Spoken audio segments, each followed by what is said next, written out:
টকছলৈ আপোনালোক সকলোকে স্বাগতম জনাইছো। শিক্ষামন্ত্ৰী ৰণোজ পেগুৰ সংবাদমেল বাজেটখনে ৰাজ্যৰ অৰ্থনীতি উন্নীত কৰিবলৈ সক্ষম হ'ব লাগে। 2025-26 বৰ্ষৰ বাজেট সন্দৰ্ভত এইদৰে কেতবোৰ মন্তব্য কৰিছে শিক্ষামন্ত্ৰী ডাক্তৰ ৰণোজ পেগুৱে। লৈ আহিছো এই মুহূৰ্তত সবিশেষ তথ্য। শিক্ষামন্ত্ৰী ডাক্তৰ ৰণোজ পেগুৰ সংবাদমেল সম্বোধন। বাজেটখনে ৰাজ্যখনৰ অৰ্থনীতি উন্নীত কৰিবলৈ সক্ষম হ'ব লাগে। দৰিদ্ৰতাক আমি নিৰ্মূল কৰিবলৈ সক্ষম হ'ব লাগে আৰু অসমক এক বিকাশৰ পৰিৱেশ সৃষ্টি কৰিব লাগে। মাইক্ৰ ফাইনেন্স আঁচনিৰ ৰূপায়ণ কৰা মূলতঃ অৰুণোদয় আঁচনি, নিযুত মইনা আঁচনি, এই আঁচনিসমূহে তৃণমূল পৰ্যায়ত অৰ্থনীতি সবল কৰাত বিশেষ ভূমিকা গ্ৰহণ কৰি আছে। 25-26 বৰ্ষৰ ৰাজ্যিক বাজেট সন্দৰ্ভত শিক্ষামন্ত্ৰী ডাক্তৰ ৰণোজ পেগুৰ সংবাদমেল। শিক্ষামন্ত্ৰী ৰণোজ পেগুৱে সংবাদমেল সম্বোধন কৰি 25-26 বৰ্ষৰ যি বাজেটৰ সন্দৰ্ভত বহুত কেতবোৰ মন্তব্য কৰিছে। তেওঁ কৈছে যে বাজেটখনে ৰাজ্যখনৰ অৰ্থনীতি উন্নীত কৰিবলৈ সক্ষম হ'ব লাগে, দৰিদ্ৰতাক আমি নিৰ্মূল কৰিবলৈ সক্ষম হ'ব লাগে আৰু অসমৰ এক বিকাশৰ পৰিৱেশ সৃষ্টি কৰিব লাগে। অসমক এক বিকাশৰ পৰিৱেশ সৃষ্টি কৰিব লাগে বুলি ডাক্তৰ শিক্ষামন্ত্ৰী আচলতে ৰণোজ পেগুৱে এই মন্তব্য কৰিছে। অৰুণোদয় আঁচনি, নিযুত মইনা আঁচনি আৰু এই আঁচনিসমূহে তৃণমূল পৰ্যায়ত অৰ্থনীতি সবল কৰাত বিশেষ ভূমিকা গ্ৰহণ কৰি আছে বুলি শিক্ষামন্ত্ৰীগৰাকীয়ে মন্তব্য কৰে। 25-26 বৰ্ষৰ ৰাজ্যিক বাজেট সন্দৰ্ভত এইদৰে শিক্ষামন্ত্ৰী ডাক্তৰ ৰণোজ পেগুৱে সংবাদমেল সম্বোধন কৰি কেতবোৰ মন্তব্য কৰা পৰিলক্ষিত হৈছে। বাজেটখনে ৰাজ্যখনৰ অৰ্থনীতি উন্নীত কৰিবলৈ সক্ষম হ'ব লাগে বুলি কয়। লগতে তেওঁ কয় যে দৰিদ্ৰতাক আমি নিৰ্মূল কৰিবলৈ সক্ষম হ'ব লাগে আৰু অসমক এক বিকাশৰ পৰিৱেশ সৃষ্টি কৰিব লাগে। লগতে মাইক্ৰ ফাইনেন্স আঁচনিসমূহ, অৰুণোদয় আঁচনি, নিযুত মইনা আঁচনি, এই আঁচনিসমূহে তৃণমূল পৰ্যায়ত অৰ্থনীতি সবল কৰাত বিশেষ ভূমিকা গ্ৰহণ কৰি আছে বুলি তেওঁ মন্তব্য কৰে। 25-26 বৰ্ষৰ ৰাজ্যিক বাজেট সন্দৰ্ভত শিক্ষামন্ত্ৰী ডাক্তৰ ৰণোজ পেগুৰ সংবাদমেল সম্বোধন কৰি কেতবোৰ মন্তব্য কৰা পৰিলক্ষিত হৈছে। আমাৰ ওচৰত মন্তব্য আছে, মন্তব্য আগবঢ়াব বিচাৰিছো।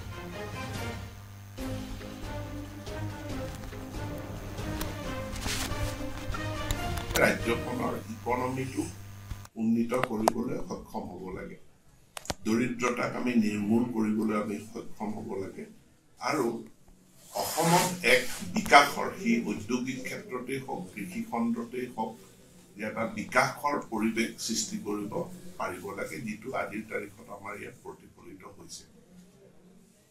ইয়াতে মূলতঃ মাইক্ৰ ফাইনেন্স আঁচনি ৰূপায়ণ কৰা, মাইক্ৰ ফাইনেন্সৰ ঋণ ৰেহাই আঁচনি, অৰুণোদয় আঁচনি, তাৰ পাছত নিযুত মইনাৰ দৰে আঁচনি আৰু এতিয়া যি আঁচনি ৰূপায়ণ হ'বলৈ গৈ আছে মুখ্যমন্ত্ৰীৰ মহিলা উদ্যমিতা বিকাশ আঁচনি, এই আঁচনিসমূহে তৃণমূল পৰ্যায়ত অৰ্থনীতিটোক সবল কৰাত বিশেষ ভূমিকা গ্ৰহণ কৰিছে। মুখ্যমন্ত্ৰী সিদিনা খুব সুন্দৰ উদাহৰণ দিছে।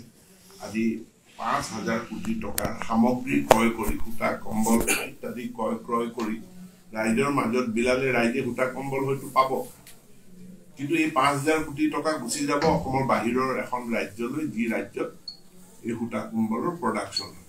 কিন্তু এতিয়া আমি 5,000 কোটি ডাইৰেক্ট পাম্প কৰি দিয়া হৈছে অসমৰ গাঁওসমূহ, অৰ্থাৎ গছৰ গুৰিত পানী দিলেহে গছজোপা টনকিয়াল হ'ব।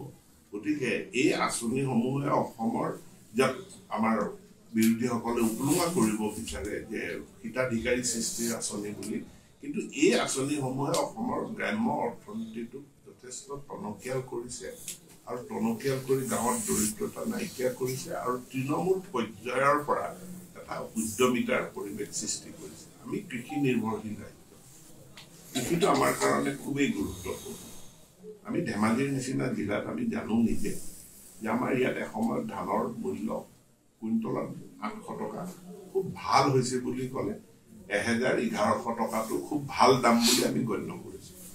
কিন্তু চৰকাৰখনে যেতিয়া মিনিমাম ছাপোৰ্ট প্ৰাইচত অসমত প্ৰথমবাৰৰ বাবে ধান ক্ৰয় কৰাৰ আঁচনি ল'লে, তেতিয়া ধানৰ দাম আমি 2,000ৰ ওপৰলৈ গুচি আৰু এইবাৰ অসম চৰকাৰে এটা বিশেষ আঁচনি ঘোষণা কৰিছে যে কেন্দ্ৰীয় চৰকাৰে যি মিনিমাম ছাপোৰ্ট প্ৰাইচ দিয়ে যিটোৱে নিদিয়ক কিয় তাৰ ওপৰত উপৰঞ্চি ধানত 250 টকা অসম চৰকাৰে প্ৰদান কৰে আৰু এই 250 টকা দিয়া হৈছে কাৰণ আমি কৃষকসকলৰ পৰা ৰিপৰ্ট পাইছো যে তেওঁলোকৰ হাতত থকা ধানৰ পৰিমাণটো কম সেই পৰিমাণৰ টকা তেওঁলোকে পেডি প্ৰকিউৰমেণ্ট চেণ্টাৰলৈকে লৈ যাওঁতে তেওঁলোকৰ এটা ট্ৰান্সপৰ্টেশ্যন ব্যয় আছে বা যিসকলে ধান ক্ৰয় কৰে তেওঁলোকো আমাৰ পেডি প্ৰকিউৰমেণ্ট চেণ্টাৰৰ মানুহে গৈ গাঁৱতে ধান ক্ৰয় কৰিবলৈ হ'লেও তাতো এটা মানে ট্ৰান্সপৰ্টেশ্যন কষ্ট আছে এতিয়া এই উপৰঞ্চি যি 250 টকা তাৰ মানে